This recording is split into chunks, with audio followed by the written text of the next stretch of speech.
What are we discussing on today's Locked On Diamondbacks podcast? Ryne Nelson continues to dominate in spring training.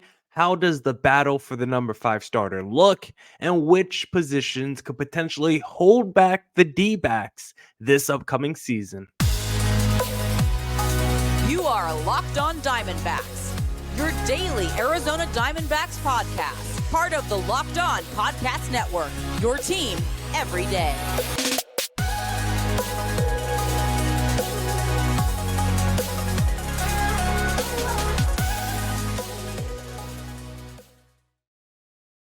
Welcome into the Locked On Diamondbacks podcast, part of the Locked On Podcast Network, your team every day. You're listening to who? The always charismatic host of this podcast, Millard Thomas. We are here to talk about the D-backs, of course. Ryne Nelson continues to make a name for himself this spring training. How does the battle for the number 5 starter look? And which positions potentially hold back the D-backs this upcoming season?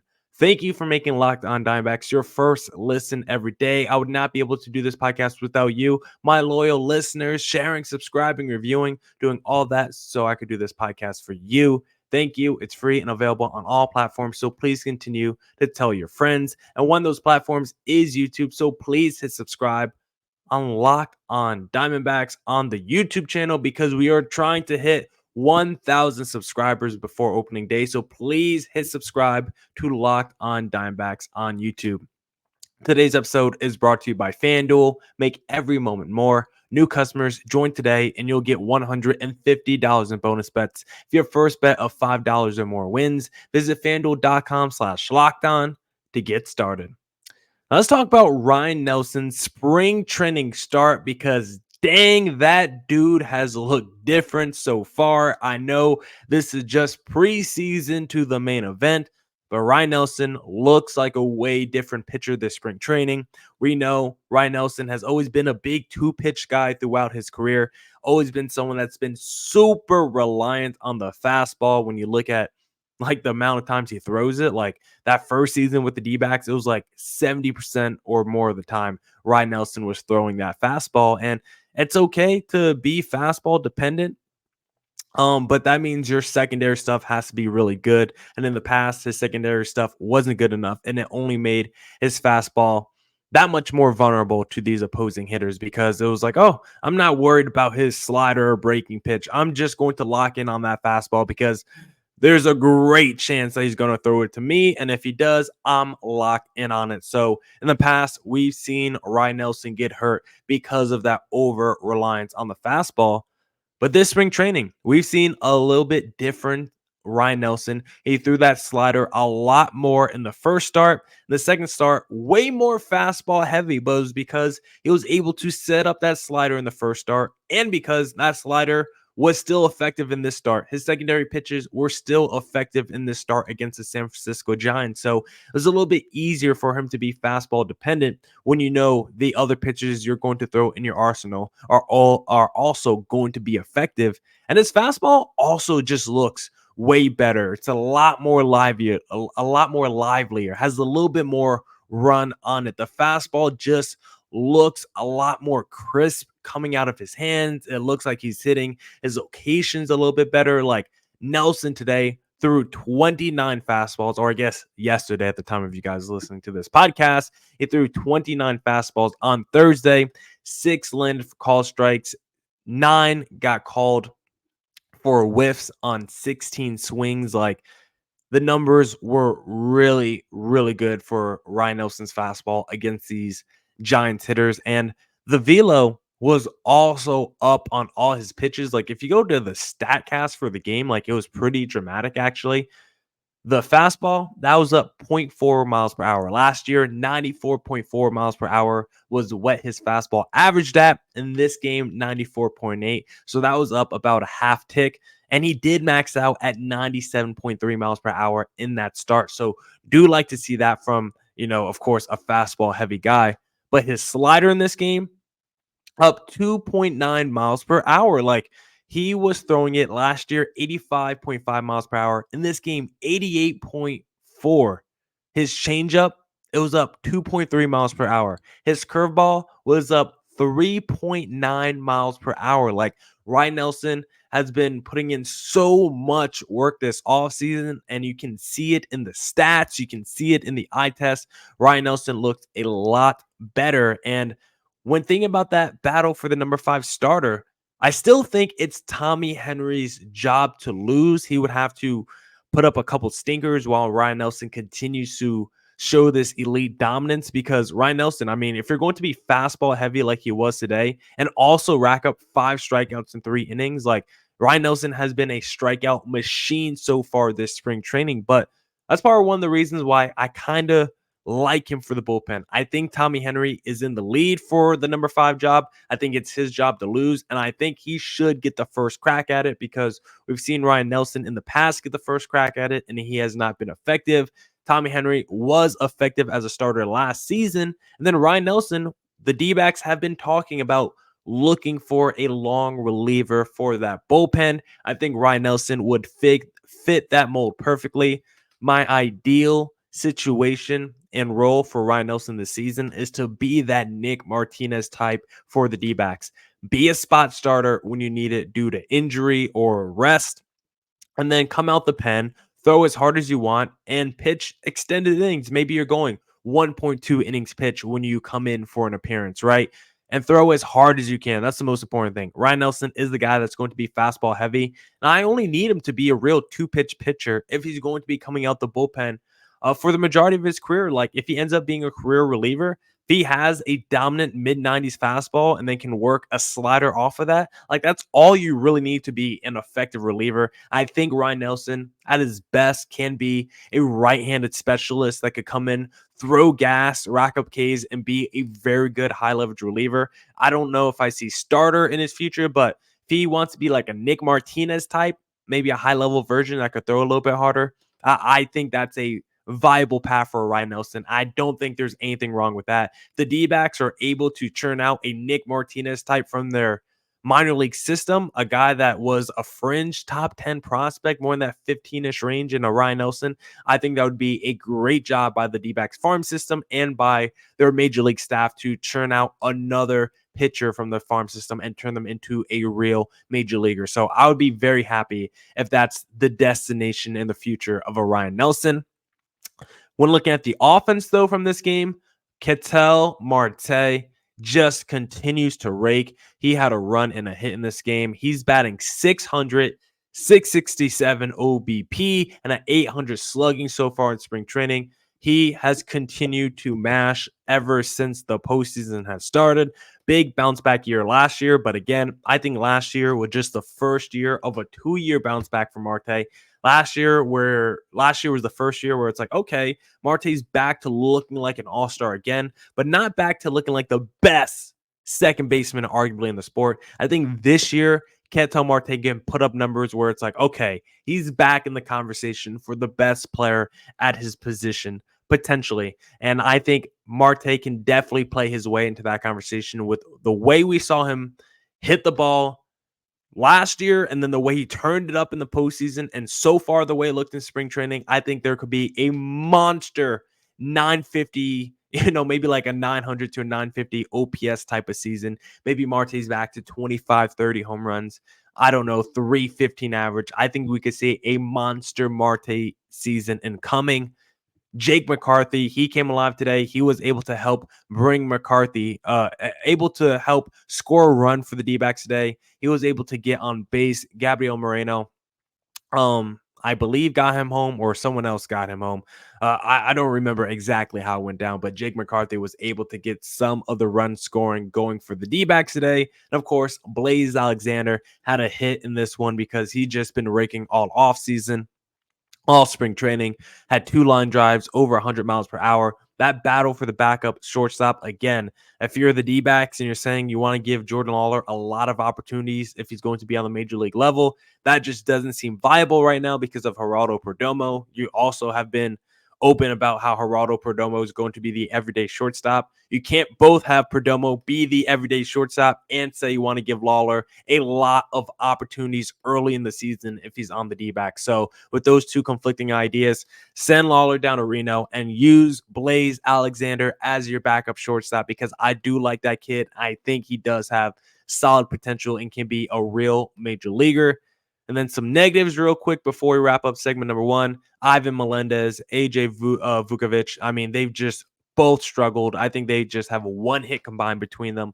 They don't look major league ready, and that's okay. Next up for the D-backs in spring training, we got Slade up against the Cincinnati Reds, and he is on the outside looking in for that battle for the number 5 spot in the rotation, but he is still in the mix for a bullpen spot, potentially a long reliever. Slade is probably going to go back to Reno to start the year, but if he continues to look good in spring training, who knows? Maybe he will be there opening day. Now, if you want to bet on the D-backs to win the World Series in 2024, you know where you got to go?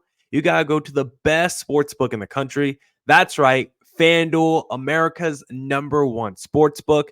Get buckets with your first bet on FanDuel, America's #1 sports book. Right now, new customers get $150 of bonus bets with any winning $5 bet. That's $150 if your bet wins. Bet on all your favorite NBA players and teams with quick bets, live same-game parlays, exclusive props, and more. My favorite thing to do now that baseball is back in almost full swing is taking the D-backs and doing a same-game parlay.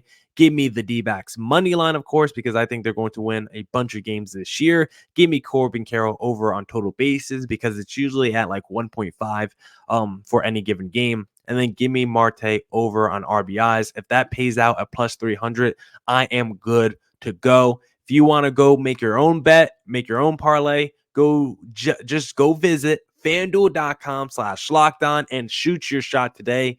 FanDuel, official sportsbook partner of the NBA.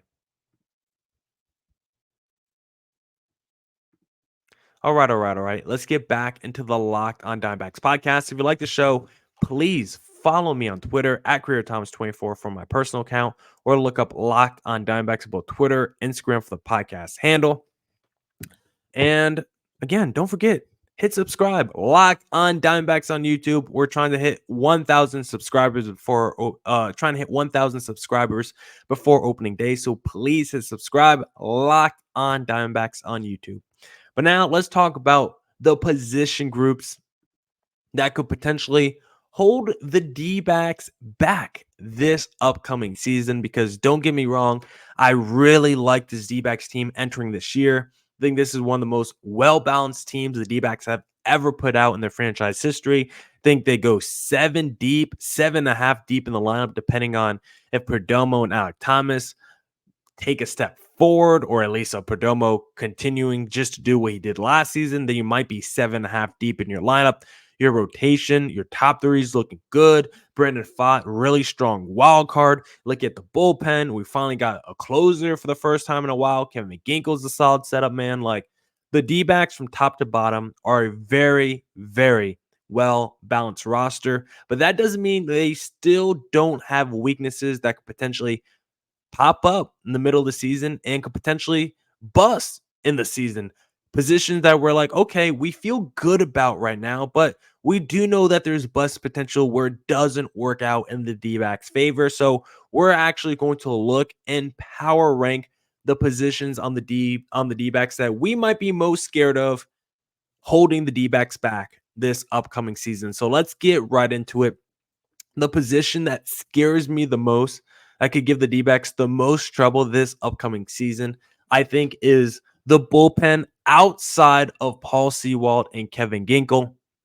The D-backs closing situation has typically been their biggest weakness over the last few years. I mean, since I've taken over Locked on Diamondbacks in 2020, the closing issue has been the biggest problem for the D-backs. They have not been able to put a good closer back there. They finally have one in Paul Sewald. I know he can be shaky at times, but I honestly think betting on him to lead the league in saves for the NL is a good bet on FanDuel. again, remember when he came to the D-backs, he struggled like that first outing or two, but then it was save, save, save. Like the D-backs used him as many times as possible down the stretch to get into the postseason. He racked up a ton of saves post second half with the D-backs. So I think 35 to 40 saves for Paul Sewald this upcoming season is definitely possible, because I think the D-backs, despite being a good team, I don't think they're going to be the Dodgers or Braves or like the Astros blowing out people. I think it's going to be a lot of close wins where the D-backs, again, like last year, maybe they got to be the comeback kids and come back late in some ball games. But I think the D-backs are going to be playing close ball games. I think Paul Sewald is going to be racking up saves, and I'm not worried about Kevin Ginkel either with the way he pitched last season. I think he finally found his footing in baseball. I think he's fixed a lot of the problems that has persisted him in the past. I think he's just a different guy intangibly too. I think his mentality and confidence is also at a different level. So I think those two are absolute dogs in the back end of your bullpen. I'm not worried about Paul Sewald or Kevin Ginkel at all. But when I look at the rest of the pen, I do think there are some question marks. Like Ryne Nelson, I like him a lot. He had a very strong season, right? When he came over to the D-backs last season, 0.69 ERA in the regular season, nails in the postseason. But can you really trust a guy like that to have another replicable season like the one he had last year? I don't know. I think Ryan Thompson does carry some risks if you're putting a lot of eggs in his basket. And Andrew Southfrank, I don't know. He wasn't always a heralded prospect by the D-backs. I thought it was kind of surprising when he got called up and then immediately just went on a scoreless streak for the D-backs. Also pretty good in the postseason. Like, I think those guys could be regressing to the mean this upcoming season. Joe Mantiply, which version are we going to get of him? Are we going to get All-Star Mantiply or 2023 Mantiply? We're going to get second half Miguel Castro. Are we going to get full season 2023 Scott McGuff? Like, I like the D-backs bullpen. I actually think it's going to be fine, but I do think there's risk, and it's the part of the team that actually scares me the most, because I just think I have the most PTSD and trauma from this D-backs bullpen. Because again, even going back to 2022 where the D-backs won 70-ish games, right? Like 74 games. I think even that year, the D-backs could have been like a 500 team if they had a better bullpen and closing situation. I'm not worried about their closer or their setup man, but the rest of the bullpen, not exactly household guys over there, right? I don't think too many people know of Ryan Thompson and Sal Frank, Luis Frias, all the guys that maybe D-backs fans like. I don't think the national consciousness are too aware of some of these players. So I think the bullpen is still the biggest area that is the scariest to me, because I do think the D-backs bullpen has the least amount of talent as compared to the rotation or the lineup. The second position group that scares me the most on the D-backs is probably the back end of the rotation. I feel pretty confident in the top three. Gallen, I think, will be a stud and potentially the Cy Young favorite this upcoming season. Merrill Kelly, I think, is the most underrated player in baseball. And honestly, if we're being honest, now that he pitched on the big stage, maybe he's a dark horse for the Cy Young award. I don't know. The number three, you got Eduardo Rodriguez. I don't expect him to be the new Mad Bum. I know his first spring training start didn't go the way we want to, but I'm still pretty confident in an Erod. If he could just do what he did last year for the Detroit Tigers and be a little bit more healthy, that's all the D-backs need. But after that, Brandon Pfaadt, we all want Pfaadt to work out in a big way. This was a very heralded prospect, top pitching prospect for the D-backs, put up some insane minor league seasons in terms of strikeouts, but last year in the regular season just did not look good. Of course, gave up a lot of hits. Whip was terrible, gave up a lot of home runs, 22 home runs in 96 innings pitched, 5.72 ERA. Now, the flip script for Brandon Pfaadt when we got to the postseason, and he looked good against the Dodgers, Phillies, and Rangers. So the question is, which Pfaadt are we going to get? If we get postseason Pfaadt, we're not going to be worried about the back end rotation at all. That version of Pfaadt is good. Even if we get a version of Pfaadt that lands in between the regular season and postseason, that would make us happy, I think, as D-backs fans. But if he's anywhere near the regular season Pfaadt that we saw, that would be a big concern as the number 4 starter. And then, of course, Tommy Henry, I like him. I thought he had a pretty good season last year, but coming off of injury, he's still a little bit of a question mark. Not a guy with the nastiest stuff. He's not blowing by anyone. He's not overpowering anyone. He's a guy that sits in that 90 to 91 range in terms of his fastball. I like Tommy Henry, but he's not an elite talent. So the back end rotation is probably the second biggest question mark to me, because when we get to the postseason, like we saw last year, that number 4 starter can end up being a difference maker and a wild card for you. Because if your number 4 starter ends up being someone that's pretty good, that's huge in a postseason series. And if Brandon Pfaadt ends up being very good again for the D-backs in the postseason, that would be a major swing piece for the D-backs once we get to the playoffs. So back end of the rotation is a big concern for me, because I think they have major swing piece and not wild card, but X factor potential for the D-backs this upcoming season. And I got 2 more position groups that I want to hit that I think could be big weaknesses to the D-backs this upcoming season. But did you know Locked On has launched the first ever national sports 24/7 streaming channel on YouTube, and now it's also available on Amazon Fire TV and the free Fire TV channels app. Locked On Sports Today is here for you 24/7, covering the top sports stories of the day with the local experts of Locked On, plus our national shows covering every league. Find Locked On Sports Today, now available on free Fire TV channels app.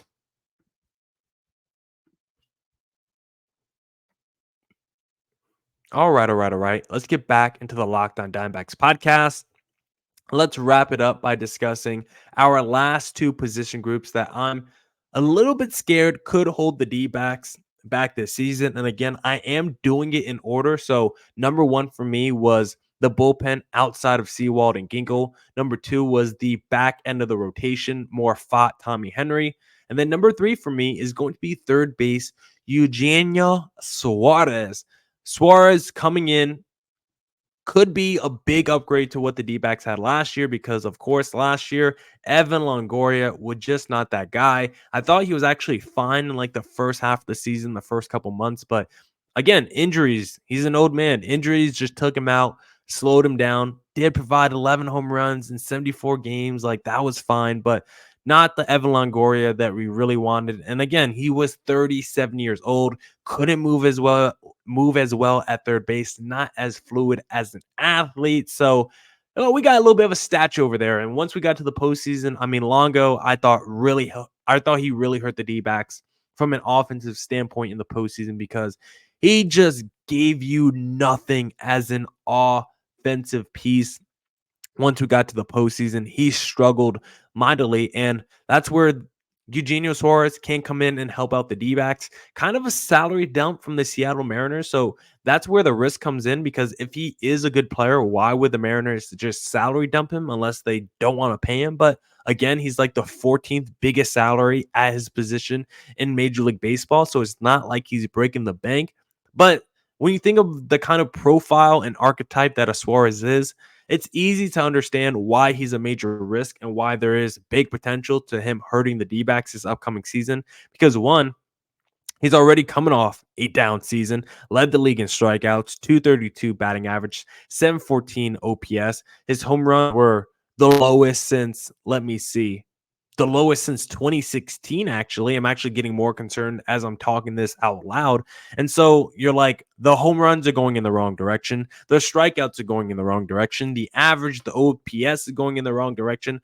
All that is bad. I don't think it's a crazy scenario where Eugenio Suarez next season, it just, again, 18 home runs, 195 strikeouts, and the slash line is just straight up bad. That is definitely possible for Eugenio Suarez next season. And if that happens, I don't think D-back fans would be too happy with that. I think we all want Suarez to mash some home runs. But even if that was the case, even if he's a 215 hitter next season, like I said, if he's a 215 hitter but smashes 30 home runs, I think we'll be okay. I think it's pretty easy to be an upgrade over what Evan Longoria was doing last year. So I think Suarez can continue to be in the decline and struggle, but also be better than Longoria last year, because I just think Longoria really gave you nothing at all for the D-backs last season. So If Suarez next year leads the league in strikeouts but still hits 25 to 30 home runs, I would be absolutely fine with that.